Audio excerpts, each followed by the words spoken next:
Hello बच्चों, आज हम लोग पढ़ेंगे बिंदु आवेश के कारण किसी बिंदु पर वैद्युत विभव electric potential at a point due to an point charge. एक बिंदु आवेश के कारण किसी बिंदु पर वैद्युत विभव का मान क्या होगा।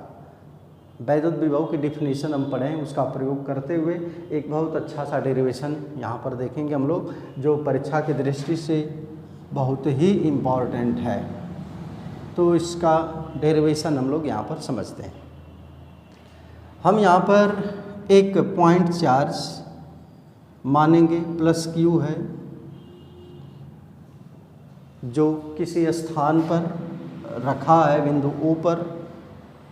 माना बिंदु ओ किसी ऐसे माध्यम में स्थित है जिसका परावैद्युतांक कैपिटल के है, यानी बिंदु आवेश प्लस क्यू बिंदु ओ पर किसी ऐसे माध्यम में स्थित है जिसका परावैद्युतांक कैपिटल के है।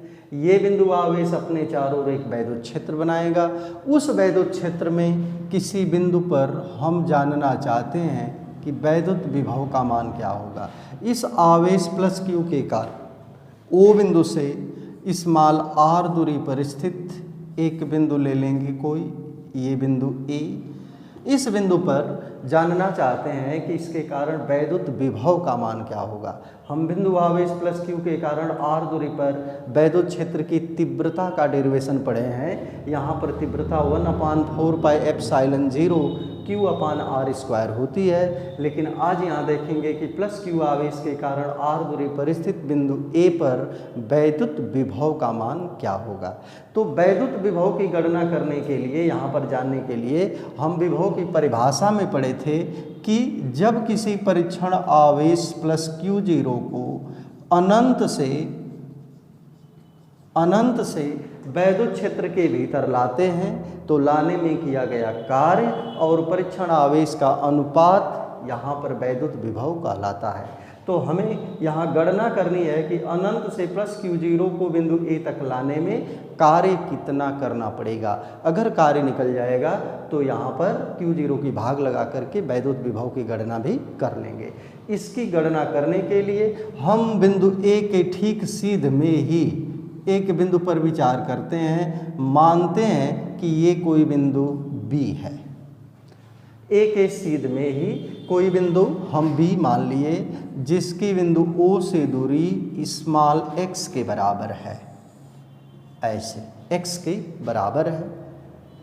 इस बिंदु बी पर यदि परीक्षण आवेश प्लस Q0 स्थित होता तो ये Q आवेश इस Q0 पर, जो कि x दूरी पर स्थित है, एक वैद्युत बल आरोपित करता। कितने के बराबर, इसे हम कूलाम के नियम के अनुसार जान सकते हैं कि कितना बल इस पर लगेगा। तो बल लगेगा कूलाम के नियम के अनुसार F = 1/4πε0 कैपिटल K परावैद्युतांक है, और दोनों आवेशों का गुणनफल Q0 अपान डिस्टेंस x का स्क्वायर। ये धन आवेश है, ये धन परीक्षण आवेश, बल इस दिशा में लगेगा। अब इस प्लस Q0 आवेश पर बल इधर लग रहा है, लेकिन हमें इधर की ओर लाना है।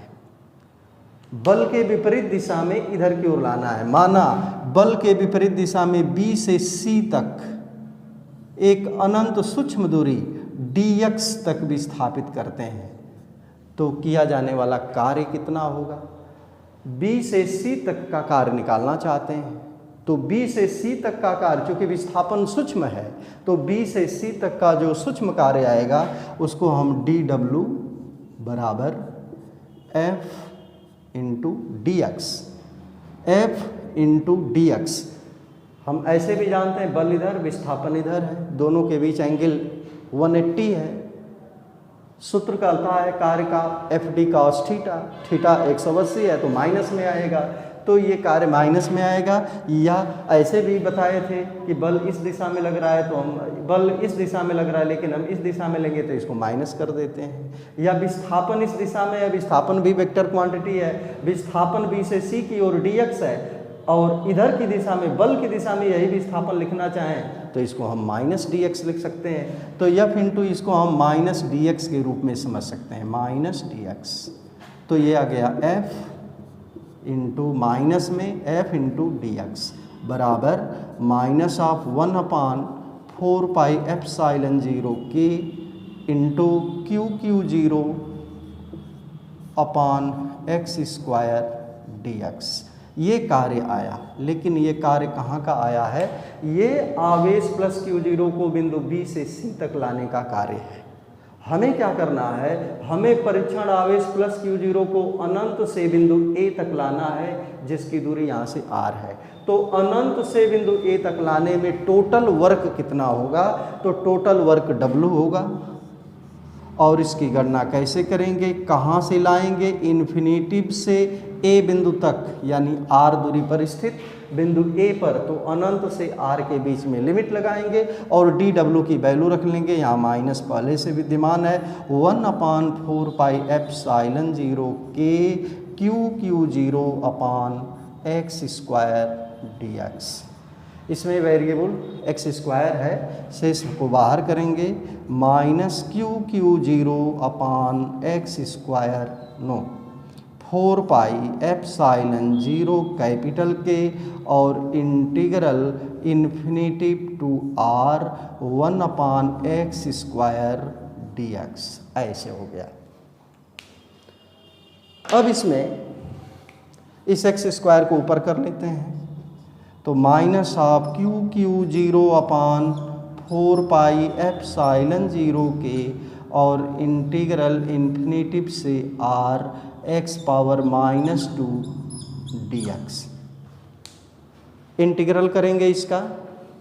इंटीग्रल में जानते हैं कि इंटीग्रल ऑफ x की पावर n dx जो पावर होती है उसमें 1 जोड़ देंगे और वही भाग लगा देंगे। जो यहाँ पावर n है, यहाँ पर n में 1 जोड़ दिए, जो ऊपर वही n+1 के फिर भाग लगा दिए। तो इसमें वही तर्क लगाएंगे, तो आएगा w का मान minus of QQ0 upon 4 pi epsilon 0 के और इंटीग्रल इसका कितना आएगा? x की पावर -2 में +1 जोड़ेंगे तो x की पावर -1 आएगा। कितना आएगा? x की पावर -1 अपॉन -1। ये x की पावर -1 है, इसको नीचे करेंगे तो इसको लिख सकते हैं माइनस ऑफ 1 अपॉन x, ऐसे लिख सकते हैं। अब लिमिट कितनी? लिमिट लग जाएगी इन्फिनिटिव टू R, ये तो w equal to minus of QQ0 upon 4 pi epsilon 0 के minus of 1 upon R plus 1 upon infinitive. x की जगह पर अपर लिमिट रखते हैं, फिर माइनस आता है, चूँकि माइनस पहले लगा था तो प्लस बना दिया, और फिर लोअर लिमिट कितना? 1 अपॉन इन्फिनिटिव तो 0 हो जाएगा और माइनस और ये माइनस मिल करके प्लस बनेगा, तो w का मान आएगा 1/4 पाई एप्सिलॉन 0 कैपिटल के QQ0 अपॉन R। ये आया। ये क्या आया? ये आया है अनंत से किसी परीक्षण आवेश प्लस Q0 को वैद्युत क्षेत्र के भीतर बिंदु A तक लाने में किया गया कार्य। कभी कभी परीक्षा में ऐसे भी आ गया कि प्लस Q द्वारा उत्पन्न वैद्युत क्षेत्र में अनंत से किसी परीक्षण आवेश को या किसी आवेश को लाने में कितना कार्य करना पड़ता है, तो किया जाने वाला कार्य का डेरिवेशन ये है। लेकिन हमें वैद्युत विभव की गणना करनी है कि बिंदु A पर वैद्युत विभव क्या होगा। तो बिंदु A पर वैद्युत विभव क्या होगा, इसको कैसे निकालेंगे? परिभाषा कहती है कि अनंत से परीक्षण आवेश Q0 को बिंदु A तक लाने में किया गया कार्य, यानी ये कार्य और परीक्षण आवेश का अनुपात बिंदु A पर वैद्युत विभव कहलाता है। तो बिंदु A पर वैद्युत विभव की वैल्यू क्या होगी? बिंदु A पर वैद्युत विभव VA बराबर क्या चीज़? A तक लाने में किया गया कार्य और परीक्षण आवेश का अनुपात बराबर कार्य कितना है? ये कार्य है 1 अपॉन QQ0 अपॉन R। अब पूरे के बटे में पुनः Q0, इस Q0 से ये Q0 कट गया, तो बिंदु A पर वैद्युत विभव क्या आया? बिंदु A पर वैद्युत विभव की वैल्यू क्या आ गई? बिंदु A पर वैद्युत विभव की वैल्यू आएगी बिंदु ए पर वैद्युत विभव की वैल्यू आएगी वी ए बराबर 1/4 पाई एप्सिलॉन 0 के और Q/R, ये चीज़ ऐसे। ये बिंदु ए पर वैद्युत विभव वी ए को केवल भी लिखें तो भी बराबर भी लिख सकते हैं 1/4 पाई एप्सिलॉन 0 के और Q/R ऐसे। ये यदि ये वैद्युत आवेश प्लस क्यू, बिंदु आवेश प्लस क्यू निर्वात या वायु में रहेगा तो के का मान 1 हो जाएगा। तो निर्वात में होने पर 1/4 पाई एप्सिलॉन 0 और Q/R। हम जानते हैं वैद्युत विभव एक अदिश राशि है, इससे पर दिशा का कोई मतलब नहीं है। प्लस क्यू आवेश के कारण बिंदु ए पर वैद्युत विभव ये होगा। अगर ये प्लस क्यू के स्थान पर माइनस क्यू आवेश ले लिया जाए तो माइनस क्यू के कारण वैद्युत विभव ये क्यू जो रहेगा ये माइनस बन जाएगा और फार्मूला 1/4 पाई एप्सिलॉन 0 के Q/R ये माइनस में आ जाएगा। प्लस क्यू के कारण बिंदु ए पर विभव प्लस में आएगा और माइनस क्यू के कारण माइनस में आएगा। तो ये हम बिंदु आवेश के कारण वैद्युत विभव पढ़ लिए। बहुत छोटा सा डेरिवेशन था और ये बहुत इम्पॉर्टेंट है। इसी का प्रयोग करते हुए अगले दिन हम लोग पढ़ेंगे वैद्युत द्विध्रुव के कारण वैद्युत विभव। वैद्युत क्षेत्र की तीव्रता का अध्ययन हम वैद्युत द्विध्रुव के कारण पढ़े हैं कि किसी वैद्युत द्विध्रुव के कारण वैद्युत क्षेत्र की तीव्रता की वैल्यू क्या होती है, अक्षीय स्थिति, निरक्षीय स्थिति और एनी पॉइंट किसी भी बिंदु पर।